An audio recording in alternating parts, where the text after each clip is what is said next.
दोस्तों आज दशहरा का दिन है और आज शहर में दशहरा का मेला लगा हुआ है और उस मेले के बीच में एक बहुत बड़ा रावण का पुतला लगाया गया है और आज उसे जलाया जाएगा। उसी को देखने के लिए गुल्ली बुल्ली अपने साथ शॉन को ले जा रहे हैं और इन तीनों में सबसे ज्यादा एक्साइटेड शॉन है क्योंकि शॉन को रावण का पुतला जलते हुए देखने में बहुत मजा आता है। तभी गुल्ली कहता है कि बुल्ली गाड़ी थोड़ा फास्ट चलाओ क्योंकि अभी शहर यहाँ से 20 किलोमीटर दूर है और इस पदोंडे शॉन की वजह से हम पहले ही 1 घंटे लेट हो चुके हैं। कहीं ऐसा ना हो कि हम वहाँ पहुँचे तो मेला ही खत्म हो गया हो। गुल्ली की बात सुनकर बुल्ली बोला, गुल्ली अब ये खटारा जीप इससे और तेज नहीं भाग सकती है और तुम टेंशन मत लो, अगर हम लेट हो गए तो आज हम दोनों मिलकर शॉन की सुताई करेंगे, वो भी डंडे में ग्रीस लगा के। ये सारी बातें शॉन चुपचाप बैठकर सुन रहा होता है और वो अपनी सुताई वाली बात पर कुछ भी रिएक्ट नहीं करता। वो बस चुपचाप अपने खाने के बारे में सोचता रहता है कि वो मेले में जाकर क्या क्या खाएगा। शॉन की ये हरकत देखकर गुल्ली कहता है कि क्या हुआ शॉन, तुम बुल्ली की बात का जवाब क्यों नहीं दे रहे हो? कहीं तुम सुताई कराने के लिए मान तो नहीं गए? गुल्ली की बातें सुनकर शॉन अपने ख्याली दुनिया से बाहर आता है और कहता है कि सुताई तो मेरी तुम दोनों तब करोगे गुल्ली बुल्ली जब हम मेले में लेट पहुंचेंगे, और अगर हम लेट हो भी गए तो भी मुझे मारने के लिए तुम दोनों को पहले मुझे पकड़ना होगा, जो कि कभी होगा नहीं। तो मेरी सुताई करने का सपना छोड़ दो गुल्ली बुल्ली और ये सोचो कि अगर मैंने तुम दोनों के मुंह पे पात दिया तो तुम्हारा क्या होगा? क्या तुम दोनों मेरी जहरीली पात सूंघकर जिंदा रह लोगे या फिर हॉस्पिटल पहुंच जाओगे? शॉन की ये बात सुनकर बुल्ली कहता है कि हमें तुम्हारी सड़ी हुए जहरीली पात सूंघकर कुछ नहीं होगा क्योंकि तुम ऐसा कई बार कर चुके हो जिसके कारण अब हमें इसकी आदत हो गई है। हाँ शॉन, बुल्ली बिल्कुल ठीक कह रहा है और अब हम सुपरमैन बन चुके हैं, हमें अब किसी भी जहरीली गैस से कुछ नहीं होगा क्योंकि दुनिया की सबसे जहरीली गैस तो तुम्हारी पाद है। इतना बोलकर गुल्ली और बुल्ली शॉन के ऊपर हंसने लगते हैं। ये देखकर शॉन को गुस्सा आने लगता है और बस फिर क्या था, जिसका डर था वही हुआ। शॉन अपना पिछवाड़ा गुल्ली बुल्ली की तरफ घुमाता है और उनके मुंह पे पाद देता है। ये बात इतनी भयंकर थी कि गुल्ली और बुल्ली को अपने नाक बंद करने पड़ जाते हैं। इन लोगों की मौज मस्ती चल ही रही थी कि तभी सामने से इन्हें एक वैन आती हुई दिखाई देती है और ये जानी पहचानी वैन लगती है। वैन को देखकर गुल्ली कहता है कि वो देखो बुल्ली और शॉन, वो तो रॉड की वैन है, लेकिन वो इस वक्त यहाँ क्या कर रहा है? जल्दी से गाड़ी उसके पास ले चलो। ये सुनकर बुल्ली जीप उसके पास ले जाने लगता है। इधर रॉड ने भी गुल्ली बुल्ली और शॉन को आता हुआ देख लिया है, इसलिए वो अपनी गाड़ी वहीं रोक देता है और गुल्ली बुल्ली के पास आने का इंतजार करने लगता है। और इसके बाद बुल्ली जीप को रॉड की वैन के पास लाकर रोक देता है और फिर गुल्ली रॉड से पूछता है कि रॉड, तुम इतनी शाम को कहां से आ रहे हो? ये सुनकर रॉड अपनी वैन से उतरता है और गुल्ली से कहता है कि मैं अभी अभी शहर से दशहरा का मेला देखकर आ रहा हूं, लेकिन तुम लोग इस टाइम कहां पर जा रहे हो? गुल्ली बोला, मैं, बुल्ली और शॉन शहर में जा रहे हैं, हम लोग भी दशहरा मेला देखने जा रहे हैं। तुम ये बताओ कि रावण का पुतला कैसा बना है? क्या कहा? मेला वो तो अब खत्म हो चुका है, अभी अभी रावण को जलता हुआ अपनी आंखों से देखकर आ रहा हूँ मैं, और तुम लोग अभी जा रहे हो मेला देखने?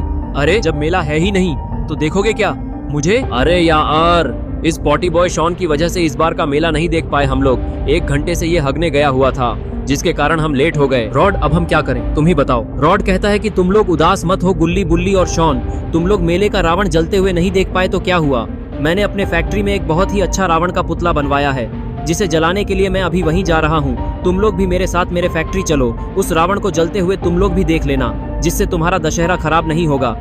रॉड की ये बात सुनकर गुल्ली बुल्ली और शॉन खुश हो जाते हैं और उसके साथ उसके फैक्ट्री की तरफ जाने लगते हैं।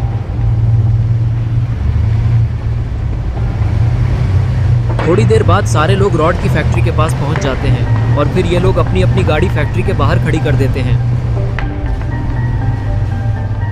इसके बाद ये लोग देखते हैं कि रॉड का आदमी चुन्नी बाहर लगे बेंच पर घोड़े गधे सब बेचकर मजे से सो रहा है। ये देखकर सारे लोग गाड़ी से बाहर उतरते हैं और बुल्ली रॉड से कहता है कि रॉड, तुमने तो बोला था कि यहाँ पर हम लोग रावण जलाकर दशहरा मनाएंगे, लेकिन यहाँ पर तो कुछ भी नहीं है और ये तुम्हारा आदमी चुन्नी तो सीट पे आराम से सो रहा है। चुन्नी को सोता हुआ देखकर रॉड को बहुत ज्यादा गुस्सा आने लगता है और वो उस पे चिल्लाते हुए बोलता है कि ए जल्दी उठो, आलसी कहीं के, तुम कुछ काम वगैरह करते नहीं हो, बस दिन भर सोते रहते हो, कामचोर कहीं के, उठो जल्दी। ये सुनकर चुन्नी की नींद टूट जाती है और वो तुरंत उठकर खड़ा हो जाता है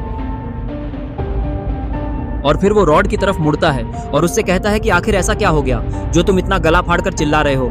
एक तो सैलरी तुम टाइम पे देते नहीं हो और मेरी जरा सी आंख लग गई तो इतना क्यों भड़क रहे हो? और मैं सोया नहीं था, मैं बस थोड़ा आराम कर रहा था। ये सुनकर रॉड कहता है कि तुम्हें मैंने एक काम करने को दिया था, वो भी तुमने नहीं किया और यहाँ आराम से सो रहे हो। मैं तुम्हें काम के पैसे देता हूँ या आराम के? बताओ कहाँ है वो रावण जो मैंने तुम्हें बनाने को बोला था? अगर ऐसे ही काम चोरी करते रहोगे तो मैं तुम्हें काम से निकाल दूंगा और दोबारा कभी वापस भी नहीं बुलाऊंगा। रॉड की इस बात का जवाब देते हुए चुन्नी बोलता है कि रावण वो क्या होता है और कैसे बनता है? तुमने मुझे पुतला बनाने को बोला था वो भी पटाखे भरकर, और वो मैंने बना दिया है, तो इसलिए ज्यादा चिल्लाओ मत, समझे? और अगर तुम मुझे काम से निकालोगे तो तुम्हारी आइसक्रीम कौन बनाएगा? मेरे जैसी आइसक्रीम बनाने वाला कोई और नहीं मिलेगा, इसलिए मेरे बिना तुम्हारी फैक्ट्री ही बंद हो जाएगी और फिर तुम्हारे पास वैन में तेल भराने के भी पैसे नहीं बचेंगे। फिर ऐसे ही रोड पे पैदल घूमते रहना और आलू बेचते रहना। इतना बोलकर चुन्नी अपनी जेब से एक रिमोट निकालता है और वो उसका बटन दबा देता है। तभी रॉड की फैक्ट्री की छत खुलती है और अंदर से रावण का एक बड़ा सा पुतला बाहर निकलता है और उड़ते हुए कहीं जाने लगता है। तभी शॉन बोलता है कि ये रिमोट निकाल के तुम क्या कर रहे थे? इसको दबाने से बॉम्ब ब्लास्ट होगा क्या, या रावण का पुतला अचानक से यहाँ आ जाएगा? ये सुन के चुन्नी बोलता है कि मैं तुम्हें आतंकवादी दिख रहा हूँ क्या, जो बम ब्लास्ट करूंगा? ये बटन बॉम्ब ब्लास्ट करने का नहीं था, बल्कि इसको दबाने से क्या होता है ये तुमको अभी थोड़े देर में पता चल जाएगा। चुन्नी के इतना बोलते ही शॉन को कुछ समझ नहीं आता और तभी अचानक से रावण का पुतला उसके ऊपर आके गिर जाता है और पॉटी बॉय शॉन की पॉटी निकल जाती है और उसकी कमर टूट जाती है। इसके बाद शॉन गुस्से से उठकर खड़ा होता है और वो चिल्लाते हुए बोलता है, चुन्नी, तुमने मुझे आधी अधूरी बात बताकर अच्छा नहीं किया, जिसके कारण मुझे इतनी चोट लग गई। तुम्हें मुझे बता देना चाहिए था कि ये रावण सच में उड़कर आ रहा है, मैं साइड हो जाता, और अगर मुझे ज्यादा चोट लग जाती तो मुझे हॉस्पिटल ले जाना पड़ता, जिसकी वजह से हम लोगों का खर्चा बढ़ जाता। तभी बुल्ली बोलता है कि गुस्सा करना बंद करो शॉन, अभी तुम्हें ज्यादा कुछ हुआ नहीं है, अब ये बताओ कि हम सभी में से इस रावण को कौन जलाएगा? ये सुनकर शॉन बोलता है कि ये भी कोई पूछने की बात है बुल्ली, तुम सब में से सबसे बहादुर मैं ही हूँ और ये पुतला भी मेरे ही ऊपर आके गिरा है, तो इसका मतलब हुआ कि ये पुतला सिर्फ मेरे ही हाथों से जलेगा, इसलिए अब तुम लोग साइड हट जाओ क्योंकि इसको अब मैं जलाने जा रहा हूँ। ये सुनकर बुल्ली को गुस्सा आ जाता है और वो बोलता है कि ये तुम जैसे बच्चों का काम नहीं है शॉन, इसको तो सिर्फ मैं ही जलाऊंगा। और इसी बात से दोनों के बीच में झगड़ा शुरू हो जाता है। कभी बुल्ली शॉन को मारता है तो कभी शॉन बुल्ली को मारता है, लेकिन शॉन से एक मुक्का खा के बुल्ली का पारा हाई हो जाता है और वो शॉन को गिरा के शॉन पे मुक्के बरसाने लगता है। शॉन बुल्ली के मुक्के रोकने की कोशिश कर रहा होता है, लेकिन वो इसमें नाकाम हो जाता है।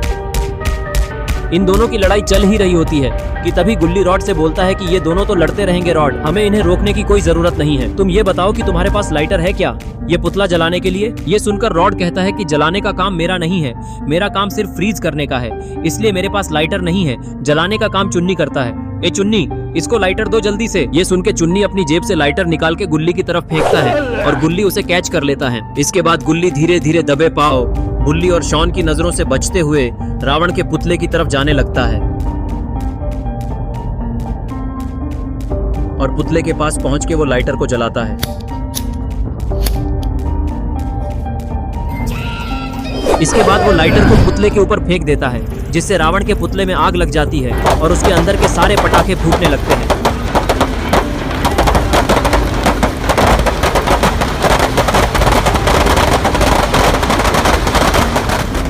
रावण को जलता देखकर बुल्ली और शॉन लड़ना बंद करके गुल्ली को गुस्से से देखते हुए बोलते हैं कि गुल्ली, तुमने रावण को बिना हमसे पूछे जलाने की हिम्मत कैसे की? इस पुतले में आग हम दोनों में से कोई एक लगाने वाला था और तुमने इसमें आग लगाकर हमारा हक छीन लिया है। अब तुमको हम दोनों से बाबा भी नहीं बचा सकते। अब तैयार हो जाओ इसका अंजाम भुगतने के लिए। इतना बोलकर बुल्ली और शॉन गुल्ली के ऊपर जबरदस्त हमला कर देते हैं और इसी तरह से ये दोनों गुल्ली की कुटाई करते हुए अपना दशहरा मनाकर खत्म करते हैं। दोस्तों, ये तीनों तो ऐसे ही लड़ते रहेंगे। आप आसमान में फूटते हुए पटाखों का मजा लीजिए और आप सभी को मेरी तरफ से हैप्पी दशहरा।